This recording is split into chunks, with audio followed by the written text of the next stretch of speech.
Silky Shah, Detention Watch Network. Biden is using the same legal authority to justify his order that Trump used in 2017 for the Muslim ban. We were outraged then, and we are outraged now, particularly as Biden has completely abandoned the values he once touted of implementing a fair and humane immigration system that helped him get elected. So let's break this down. Access to asylum for those in need is paramount, and any person who claims to have a well-founded fear of being persecuted in their country of origin. There are many reasons why people around the globe seek to rebuild their lives in a different country. Some people leave home to get a job or an education. Others are forced to flee persecution or human rights violations, such as torture. Millions flee from armed conflicts or other crisis or violence. Some no longer feel safe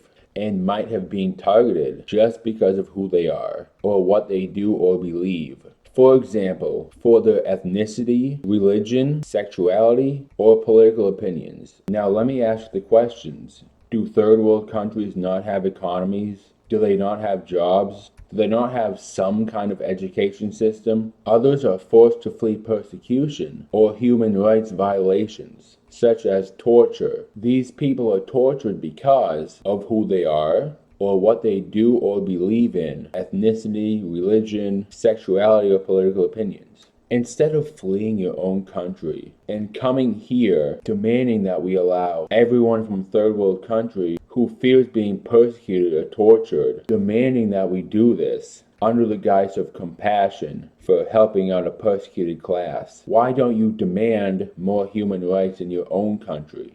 Now, I'm not too sure about the armed conflict bit. Demand legislation in your own country about criminal gang members having access to firearms, because I'm assuming that's who are doing the armed conflicts, the gang members with the guns. I'm fairly certain they all know who the gang members are. So just pass some legislation making sure those armed gang members can't be armed anymore. So instead of demanding the right to be in the United States, why not consider making your own countries more livable and more bearable? The last bipartisan border bill allowed 5,000 migrants a day. They wanted more asylum officers. This is literally just half of the failed border bill from last time. So I have to ask one more question. How is this going to work exactly? So let's say day one, 2,500 migrants come across the border. Then what? Does it reset for the next day? That has to be the case, because I can't imagine Joe Biden is going to completely shut the border after just 2,500 migrants come in.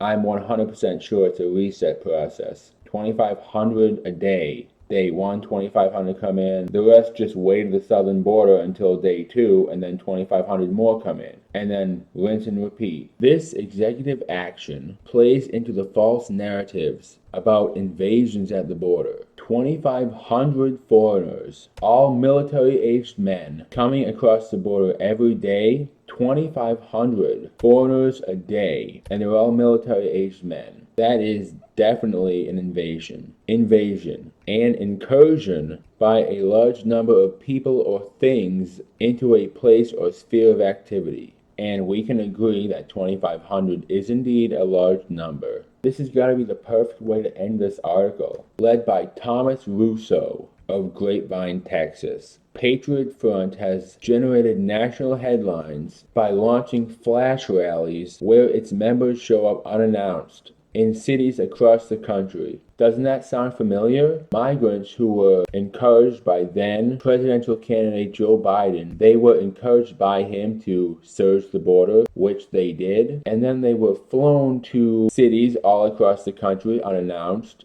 Now this supposed president is allowing 2,500 a day to come on in and be dispersed around the country. Patriot Front may or may not be organized by federal agents, but that's not the point. Why is saying Patriot Front members show up unannounced in cities across the country? Why is saying that okay, but recognizing foreign invaders who want to do the same thing show up at the southern border unannounced, basically, and expect to be flown to a city? Why is one okay but not the other? Okay, so let's say 2,500 immigrants come every day, Monday through Sunday. That is 17,500 migrants in a week. 17,500 migrants every week is definitely considered an invasion. That's the executive order pedophile Joe Biden decided to sign. And obviously, President Donald Trump is right. Biden is pretending to do something. A half-assed attempt at pretending to do something, if I say so myself.